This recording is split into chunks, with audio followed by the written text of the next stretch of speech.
Today I want to talk about what are you advertising? In 1 Corinthians 6, I really want you to pay attention to the place where God puts a period. Flee fornication, period. That word flee in the Greek is philego and it means to avoid. The word for fornication in the Greek is porneia and it means sexual immorality or whoredom. What you may not know, however, is that the root word in English for porneia is actually connected to the word pornography. It's the act of surrendering our sexual purity to anything that is sexually immoral. And I want you to consider this. When you think about pornography, what is the number one way it goes after people? Advertisements, pop-ups, sneak peeks. Pornography's method is often showing just enough to entice and draw someone in to see and more and to participate.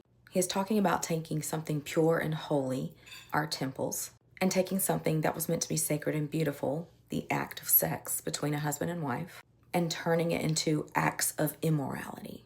The fact that the gateway to pornography is our sight proves that it's not just talking about the physical act of whoredom, but also anything that associates with the act of whoredom. And the fact that sight is so important is correlated into the passage in Matthew where God tells a man if he even looks upon a woman and lusts, he's actually committed the act of adultery. Again, it all starts with sight. So let me tell you this. If it is adulterous for a man to look upon a woman in lust, could it not be likewise the same sin for a woman to dress in an enticing way to draw men into her? He's calling us to avoid things that causes visual stimulation, which then causes sexual arousal. And it's drawing everyone as a believer to make a covenant with themselves and their body as temples. No different than when Job did. The truth is, if more people saw their own body as the temple of God, they would also make a covenant to refuse to watch someone degrading theirs in an act of lewd advertisement. If more men saw their bodies as the temple of God, they would treat their wives' and daughters' bodies as the temple of God and seek to protect them and safeguard them.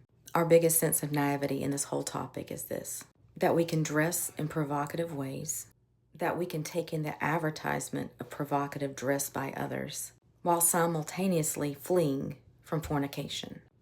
Our rebellion starts when we think we can see pornographic things and it not have consequences. Our rebellion starts when we can pursue sexual activity outside of the confines of marriage and think that it will not have a negative impact. And our rebellion starts when we think that we can advertise by the means of provocative dress and not be held accountable in the participation of this sexual immorality. When our eyes see clearly, we start to see other things more clearly, like why God says flee and not fight.